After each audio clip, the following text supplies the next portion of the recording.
வணக்கம் சார். வணக்கம் சார். சமீபத்துல நிலை சில நாட்கள் நேற்றைக்கு முந்தையதுன்னு வச்சுக்கோங்க, ஒரு எடப்பாடிக்கும் அண்ணாமலைக்குமான ஒரு சண்டை வந்திருக்குது. திமுக பாஜக கள்ள உறவு என்ன பேச்சு இது? ஒரு அரசியல் தலைவர், அது எதிர்கட்சி தலைவர் பேசக்கூடிய பேச்சா அது அப்படின்னு சொல்லி கொஞ்சம் கடிந்து பேசியிருக்கிறாரு. எப்படி புரிஞ்சு? அண்ணாமலை அவருக்கு அந்த கூட்டணியே விரும்பல. அதிமுகவோடு கூட்டணி வைக்க வேண்டும் என்று நண்பர் அண்ணாமலை விரும்பல. அது கூட ஒரு அவரை பொறுத்தவரையில சரியான முடிவு. ஆனா அந்த அண்ணாமலை முடிவை தேசிய தலைமை அங்கீகரிக்குமான்னு தெரியல. அது இனி போக போகத்தான் அரசியல் என்ன நடக்குன்னு. சார், நாடாளுமன்ற தேர்தலில் கூட சிலர் சொன்னாங்க இல்லையா, வேல்முருகனா இருக்கட்டும், தமிழிசையா இருக்கட்டும், நாங்க வந்து அதிமுக கூட்டணி வச்சிருந்தா சில தொகுதிகள் ஜெயிப்பதற்கு வாய்ப்பு இருக்கு சொல்றாங்க. அண்ணாமலையாலதான் போயிடுச்சுன்னு சொல்லி வெளிப்படையா பேசுனதெல்லாம் பார்க்க முடியும். அண்ணாமலைக்கு எதிராக ஒரு அணி அங்க ஃபார்ம் ஆயிடுச்சு கமலாலயத்துல. அண்ணாமலை ஒரு பொருட்டா கருதல, அவருக்கு துணிச்சல் இதுல பாராட்டதான் செய்யும்.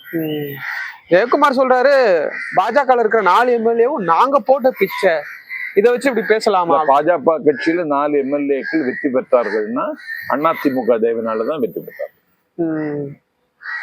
ஒரு காலத்துல திமுகவை அதிமுகவும் பாஜகவும் சேர்ந்து கடுமையா வசைப்பாடுனதெல்லாம் நம்மளால பார்க்க முடியுது, நன்கு உங்களுக்கு தெரியும். இப்போது மாறி நின்று திமுகவும் பாஜகவும் சேர்த்து வச்சு வசப்படுறதை எப்படி புரிஞ்சுக்க முடியும்? அதாவது சரியான அரசியல் செய்ய தெரியாத ஒரு பேர்வழியின் கையில இன்னைக்கு அதிமுக மாட்டிக்கொண்டது. உங்களுக்கு அரசியல கடந்த காலத்துல கணக்கிட்டு பார்த்தா அண்ணாவாலையும் திமுகவிலும் கடுமையான விமர்சனம் வைக்கப்பட்டவர் சக்கரவர்த்தி ராஜகோபாலாச்சாரி. 938 அவர் தான் இந்தியை கொண்டு வர்றார்.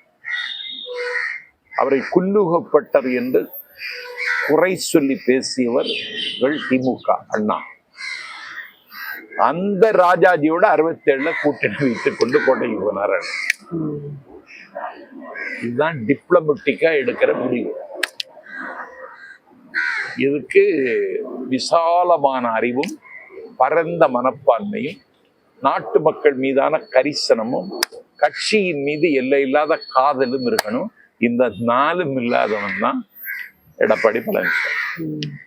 அண்ணாமலை எடப்பாடி மேல கொஞ்சம் கோபத்துல இருக்கிறாரோ? எதை வச்சு புரிஞ்சுக்கிறது இப்படி எல்லாம் பேசுறதெல்லாம்? அதுக்கு காரணம் பன்னீர்செல்வத்தை அங்கீகரிக்கிறாங்க. 2வது, அந்த தொகுதி பங்கீடுன்னு வரும் பொழுது பிஜேபியை சிறுமைப்படுத்துவாருன்னு அவரு அண்ணாமலை கருதினார். அதே நேரத்துல உரிய ஒத்துழைப்பை தேர்தல் வந்தாலும் தெருவில் தரமாட்டாங்கன்னு அவருக்கு ஒரு எண்ணம் இருந்தது. இதுக்கெல்லாம் அப்பப்போது சில வார்த்தைகளை போகிற போக்கில் எடப்பாடி பழனிசாமி சொல்லுவது அதிமுகவுக்கு அண்ணாமலைக்கு வலித்தது. அதற்கு வட்டி முதலுமாக பழி வாங்க வேண்டும் என்று துடிக்கிறார்.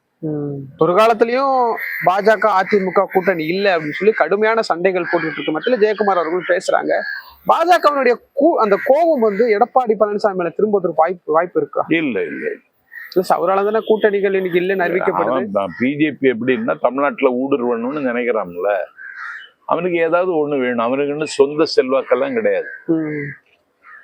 சொந்த செல்வாக்குன்னா அப்படி ஒரு நேம் அண்ட் ஃபேம் அண்ணாமலையினுடைய விட்டா வேற அந்த கட்சியில யாரும் இருக்கிறாங்களான்னு எனக்கு தெரியல. அதனால அதுக்கெல்லாம் வாய்ப்பு இல்லை. அவங்களுக்கே ஏதாவது ஒரு கட்சி வேணும். ஆமா, எடப்பாடி பழனிசாமி ஊழல் செஞ்சுட்டாரு, அதனால பாஜக ஏத்து பேச மாட்டார், ரைடு விட்டுருவாங்க, அப்படி விட்டுருவாங்க. நீங்களும் கூட பேசியிருக்கிறீங்க. ஆனா இன்னைக்கு அதெல்லாம் எதை பத்தியும் கவலைப்படாம நான் எதிர்த்து நிக்கிறேன், தைரியமா இருப்பேன், ரைடெல்லாம் எனக்கு வந்தா பரவாயில்ல, நான் கூட்டணி இருக்க மாட்டேன்றத ஒரு தைரியத்தை எப்படி புரிஞ்சுக்கிறேன்? இப்படி சொல்லுங்கன்னு அவங்க சொல்லியிருக்காங்க மேலிடத்துல ஒன்றிய அரசு. ஆமா சார், எப்படி சார் அப்படி சொல்லியிருப்பாங்க? அதுதான் அரசு. இப்படி சொல்லுங்க பாத்துக்கலாம் அப்படின்னு அவங்க சொல்லியிருக்காங்க. சமீபத்தில் நடந்த கூட்டணத்துல அதிமுக தீர்மானத்தை கவனிச்சிங்களா?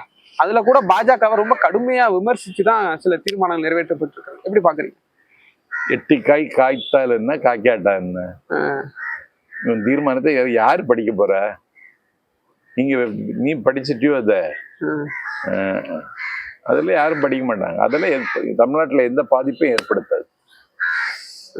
செயற்குழுல எடப்பாடி பழனிசாமிக்கு வருகிற 2026 தேர்தல்ல முழு அதிகாரத்தையும் அழிக்கிறதுக்கு ஆமா ஆமா வெற்றி பெறுவதற்கு இல்ல நீயே அழிச்சிரு, அது எங்களுக்கு எல்லாம் பங்கு வேண்டாம், நீயே அழிச்சு முடிச்சதுன்னு முடிவு எடுத்துட்டாங்க. எப்படி சார் ஒரு பல ஆண்டுகள் ஆண்ட கட்சி எப்படி சார் அழிப்பதற்காக ஒரு தலைமையை கொண்டு வர முடியாது இல்லையா? இல்ல அவங்களுக்கு வேற வழி இல்ல. ஏன்னா அவங்களுக்கு எல்லாம் ரூபா கொடுக்குறாங்கல்ல, மாசம் 3 லட்சம் ரூபாய் முனுசாமி கொடுக்குறானா இப்பவும் போயிட்டு தான். நீங்களே அழிச்சிருங்க, எங்களுக்கு இந்த 3 லட்சத்துல நாங்க மனநிறைவு பெற்றுறோம். கிட்டத்தட்ட 9 தோல்வி 8 தோல்வி எடப்பாடி அப்படின்னு பல தோல்வி 10 தோல்வி ஆயிருச்சு இன்னைக்கு. ஆக இந்த அளவுக்கு தோல்வியை கொடுத்த தலைமை எப்படி அதிமுக தரப்புல இருந்து ஏத்துக்கிறாங்க? ஏத்துக்கிடலையே யாரும். நீங்க செயற்குழுல முழு அதிகாரத்தையும் கொடுத்துருக்காங்க, நீயே அழிச்சிருடா நாங்க பாத்துக்கிறோம். இப்ப அதுக்கான முயற்சி நடந்துட்டு இருக்கேன். ஒரு பக்கம் அண்ணன் பெங்களூர் புகழேந்தி, மக்கள் தலைவர் எம்ஜிஆர் காலத்துல சட்டமன்ற உறுப்பினராக இருந்த அண்ணன் ஜேசிடி பிரபாகரன், மக்கள் தலைவர் எம்ஜிஆர் காலத்துல சட்டமன்ற உறுப்பினராக இருந்தவர், நாடாளுமன்ற உறுப்பினராக இருந்த KC பழனிசாமியில அந்த முயற்சியில் இறங்கிட்டு இருப்பாங்க. அதிமுகவினுடைய அதிகாரபூர்வமான ஏடு நமது எம்ஜிஆரினுடைய ஆசிரியராக இருந்தவர் மருதழகன் எல்லாம் சேர்ந்து அந்த வேலையை பார்த்துட்டு இருக்காங்க. எடப்பாடிய நம்பி அழிச்சிருவீங்க, நீங்க சொல்ற மாதிரி அழிச்சிருவாங்க அப்படின்னு சொல்லிதான் செயற்குள்ள முழு அதிகாரம் கொடுக்கப்படுது. ஒருவேளை எடப்பாடி பழனிசாமி தலைமை அதிமுக இல்ல அப்படின்னா தமிழ்நாட்டின் நிலைமை மாற்று கட்சி என்னவா இருக்கும்னு நினைக்கிறீங்க? அதிமுகவுக்கு அந்த வாய்ப்பை அதிமுக கோட்டை விட்டா இன்னைக்கு இருக்கிற சூழல்ல அந்த மாற்று கட்சியா காங்கிரஸ் கூட இருக்கலாம். காங்கிரஸ் இருக்கலாம். ஒரு காலத்துல காங்கிரஸை வீழ்த்தி தான் இல்லைங்க. ஒரு உங்களுக்கு ஒரு ஆந்திராவில முதலமைச்சர் யாரு? சந்திரபாபு நாயுடு. எதிர்கட்சி தலைவர் யாரு? பவன்குமார். 2 பேரும் ஒரே அணிதான். அவர்தான் எதிர்கட்சி தலைவர் ஆயிருக்காரு. அப்ப திமுக தரப்புல இருந்து எதிர்கட்சி தலைவர் ஆகிறதுக்கு வாய்ப்பு இருக்குன்றீங்க. நீங்களே இருந்துக்கிடுங்க எதிர்கட்சி தலைவரான. அப்படி இருந்தா ஒரு களத்துல ஒரு சுவாரஸ்யம் இருக்கா? சுவாரஸ்யம் என்னத்துக்கு? மக்களுக்கு நல்லது நடக்கணும், அவ்வளவுதான். மக்களுக்கு நல்லது நடக்கணும். ஆனா களத்தையும் அவங்களுக்கு தான் 9 MP இருக்கு, சட்டமன்றத்திலையும் எண்ணிக்கை இருக்கு. ஒரு தேசிய பாரம்பரியம் உள்ள கட்சி, இந்தியாவிற்கு விடுதலை பெற்றிருக்கின்ற கட்சி. திமுகவோட கடுமையான விமர்சனத்துக்கு கடந்த காலத்தில் ஆளான கட்சி. தமிழ்நாட்டில் அப்படி ஒரு சூனியம் வந்து விடுமானால் அந்த இடத்தை இட்டு நிரப்புவதற்கான தகுதி காங்கிரஸுக்கு தான் இருக்கு. விஜய்க்கு இல்லைன்றீங்களா? அப்ப மறைமுகமா அது விஜய் போடணும். அவருக்கு ரெப்ரசன்டேஷன், மக்கள் பிரதிநிதித்துவத்தை எப்படி வர்றாருன்னு பார்த்த பிறகுல சொல்ல முடியும். சார், சில பெயர்களை கேட்கணும்னு ஆசைப்படுறேன். அவர்களை குறித்து உங்களுடைய 1 நிமிட பதிலை நான் கேட்கணும்னு ஆசைப்படுறேன். முதல்ல நம்மளுடைய தமிழ்நாடு முதலமைச்சர் மாண்புமிகு ஸ்டாலின் அவர்கள். 100 ஆண்டு கண்ட திராவிட இயக்கத்தின் ஒரே முகம், சிந்து மலைத்துளியை போல் சிறந்தவர், திருப்புகழை போல் தித்திப்பவர், எழுதுவதிலும் பேசுவதிலும் வல்லவராக இல்லாவிட்டாலும் செயலில் அவரை வென்ற முதலமைச்சர் முன்னும் இல்லை இன்னும் இல்லை என்கிற அளவிற்கு தமிழ்நாட்டில் கண்மூடாமல் இயங்குகிற ஒரு கர்மையோ. மாண்புமிகு விளையாட்டுத்துறை அமைச்சர் உதயநிதி ஸ்டாலின் அவர்கள். உதயநிதி தீர்ந்து போகாத திராவிட இயக்கம் என்கிற திரவியத்தை பாதுகாக்குகின்ற ஒரு படை வீரர். அதை தாண்டி திமுகவை அடுத்த கட்ட பாய்ச்சலுக்கு தயாராக்குவதற்கு இந்த நாட்டு இளைஞர்களை வார்ப்பிக்கின்ற ஒரு ஆளுமை உள்ள தம்பி. அதையும் தாண்டி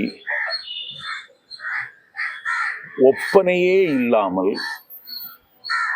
மிகுந்த எளிய தோற்றத்தில் காட்சியளித்து அண்ணன் ஸ்டாலினுடைய சுமைகளை பகிர்ந்து கொள்கிற அண்ணன் ஸ்டாலினின் சுமை தாங்கி தமிழ்நாட்டு மக்களுக்கும் அவர் சுமைதான். இந்திய நாட்டினுடைய எதிர்கட்சி தலைவர் ராகுல் காந்தி இந்திய அரசியலில் இன்றைக்கு ஒரு தள்ளி போட முடியாத தாகம். இன்றைக்கு அவர் எதிர்க்கட்சி தலைவர், நாளைக்கு அவர் இந்தியாவினுடைய பிரைம் மினிஸ்டர் ஆவார். எனக்கு தெரிந்து அடக்குமுறைகளை, ஆபத்துகளை, சவால்களை, சங்கடங்களை மிகுந்த அனாயாசமாக கடந்து செல்லுகிற அவருடைய சாதுரியம் என்னை வியக்க வைக்கிறது. ஆகவே அவருடைய தங்க நிறம் மட்டுமல்ல, அவருடைய தங்க குணமும் அவருக்கு இந்த நாட்டினுடைய தர்பாரை ஒரு நாள் கொடுக்கும். அண்ணன் தொல் திருமாவளவன் லட்சியம் சார்ந்தும் கொள்கை சார்ந்தும் சிந்திக்கிற மகத்தான தலைவர். ஒரு முயற்சியினுடைய நியதியை கடந்து உழைக்கிறவர். காலங்களால், காயங்களால், ஆண்டவன் பேரால், ஆதிக்கத்தின் பேரால் அழுத்தப்பட்ட மக்களுக்கு விடுதலை வாங்கி தருவதற்காக ஒரு விசையுறு பந்தினை போல் ஓடிக்கொண்டிருக்கின்ற ஒரு அற்புதமான ஆற்றலின் ஊற்று தொல் திருமாவளவன். பிரதமர் மோடி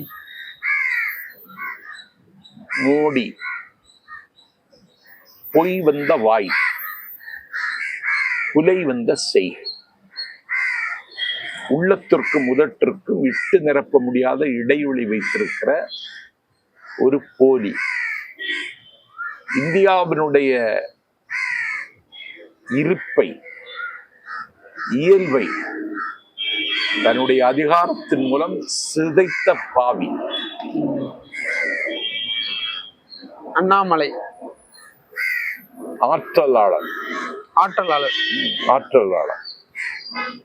இல்லாத கட்சியை இருப்பதாக காட்டிக் கொள்கிற கெட்டிக்காரன்.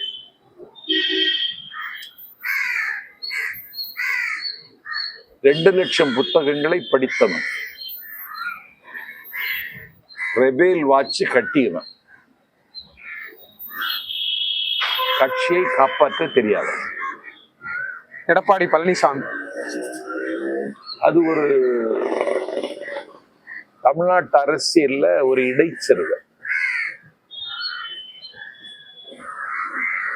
அதிமுகவுக்கு இன்றைக்கு அவர் சுமை. தமிழ்நாட்டு அரசியலில்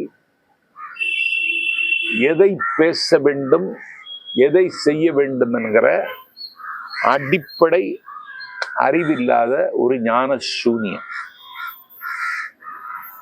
புதிய தலைமையாக ஏற்க போகும் விஜய் நாட்டு மக்களின் துயரங்களுக்கு ஆறுதலாக இருப்பான். துன்பங்களுக்கு விடுதலை வாங்கி தருவான். நாட்டு மக்களின் கனவுகளுக்கு சிறகுகள் தயாரிப்பான். சிகரங்களுக்கு செல்வான் என்று நாட்டு மக்கள் நம்புகிற ஒரு நம்பிக்கை. சீமான்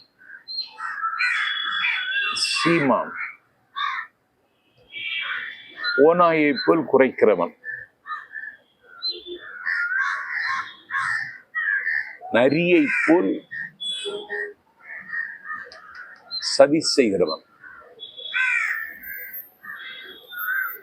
சொந்த கட்சிக்கே சூனியம் வைக்கிறவன், அரவணைப்பும் அன்பும் இல்லாத அருவருக்க தகுந்தவன். தம்பி பிரபாகரனை சந்தித்தேன், ஆமைக்கறி சாப்பிட்டேன் என்று கூடா விடுவதில் உலகத்திலே இவன் தான் அன்னைக்கு முதல் மார்க் வாங்குகிறவன். ஆகவே அடிக்கடி கையை தூக்குகிறான். எந்த காலத்திலும் அவன் கட்சியை தூக்க முடியாது. நன்றி சார், நிறைய விஷயங்களை பகிர்ந்து கொண்டீங்க. உங்களுடைய எல்லா விடயங்களுக்கும் என்னுடைய மனமார்ந்த நன்றி. நன்றி.